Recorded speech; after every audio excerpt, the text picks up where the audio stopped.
Hey everybody, it's Jason Blaha here, and it's time for another breakfast with Blaha. And today I'm having fat-free Greek yogurt, frozen cherries, and almond butter. And no, I'm not interested in your opinions on if you like Greek yogurt or not, or if you like what I eat or what you think I should add to it. A little side note there, people forget that I am an easy gainer. These hard gainers are like, but I need to add seasoning to my food. I'm not trying to eat 10,000 calories. See, when you take people who, like me, we eat a lot, the better we make our food taste, the hungrier we get. Understand? Like seasoning our food's a good way to add 3,000 really quick calories a day to whatever you've already been eating. Okay, it's a bad idea for us. I don't need artificial sweeteners on it. It'll just make me hungry. And I like it how it is. So enough with that bullshit. Let's get over to talking about GPP. One of the things I've seen come up, and at the time this video is made, doesn't mean it's what I'll be doing, but fully by the time it comes out, I had gone from dragging my sled around 3 to 5 days a week, up to 6, and then up to 7, pending weather. If it's raining outside at the times I want to drag my sled, I don't do it. And I tend to do it in the mornings.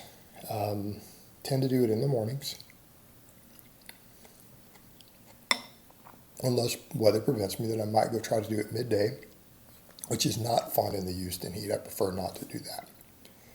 So the topic has then come up. If strength is your primary goal, why are you doing all this sled dragging? It seems counterproductive. Because here's the thing. People hear me say strength is my primary goal, and they think like a bunch of basically dumbass bodybuilders. Bodybuilders say stuff like hypertrophy is my only goal. Really? That's an asinine statement. I can assure you hypertrophy is not your only goal. Like what? I can assure you it's not. I bet you want symmetry too. I also bet you one of your goals is to not go to prison and to not be dead in 2 years. You might even have goals like having a girlfriend or a wife. You have all sorts of other goals besides hypertrophy. Okay? So anyone who says all they want is a certain goal, there's probably something really mentally wrong with you if it really is. Like you're something seriously wrong. Now, strength is not my only goal. Strength is my primary goal. Conditioning assists that. It assists that. But I also have, even for training and everything else purposes, training for extreme levels of strength.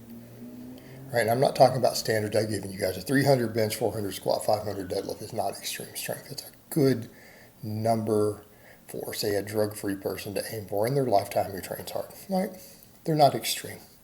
Training for elite strength is not always the healthiest thing in the world. There are other things it entails that can compromise health to some extent.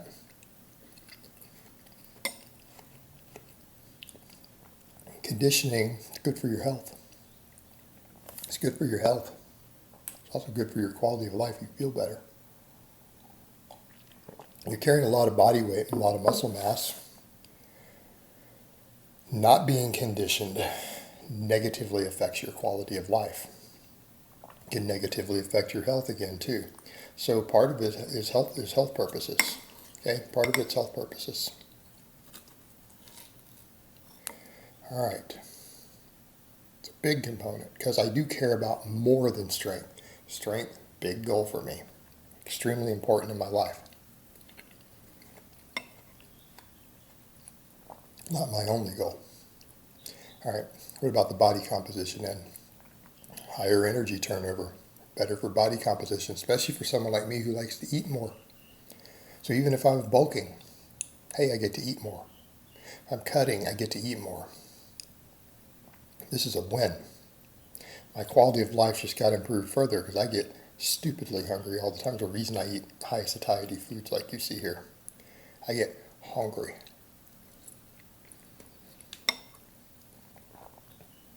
Okay. Conditioning helps there. What about the hypertrophy end? It handles a lot of my quad volume. Calves too, my calves will grow from sled drags. If I am doing a sled drag pretty much every day, I don't have to worry about other quad work at all. I can focus on my lower body days on the only quad work I need to do is just my box squats. That's it. And whatever my speed pulls happen to hit as far as quads. I don't have to worry about them. My quads will grow enough to keep my squat moving. Right? Because I count it as a work set. Every session of sled drag is at least a work set for quads. People say, well, it's a partial, but partial still, with higher volumes, partials still build muscle mass. I'm getting the joint specific elements from the squatting. You can combine the two together. There's carryover. It lets me focus on the other stuff, the posterior chain. Then we come to being in shape and recovery.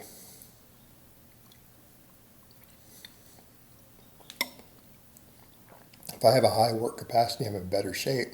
What does that mean for recovery from the gym? It's going to be better.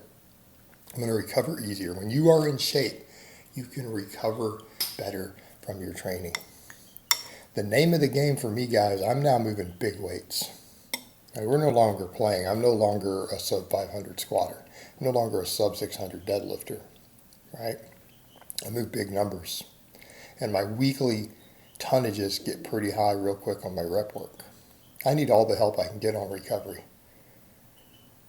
Being conditioned isn't fatiguing you on the recovery end.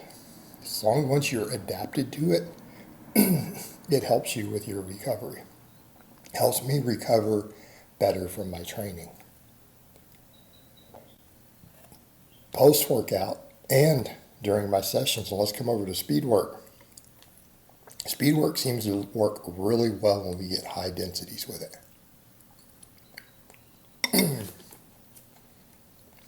You guys now see me doing a little more reps for speed work now that my conditioning's higher. I do 5s for speed squats, 5s for speed bench, triples for speed pulls. That's the higher rep ranges we would ever go. And because they're short breaks, that's a lot of work density. People who are not in shape can't do that. Those are we're getting towards the aggressive end of speed work.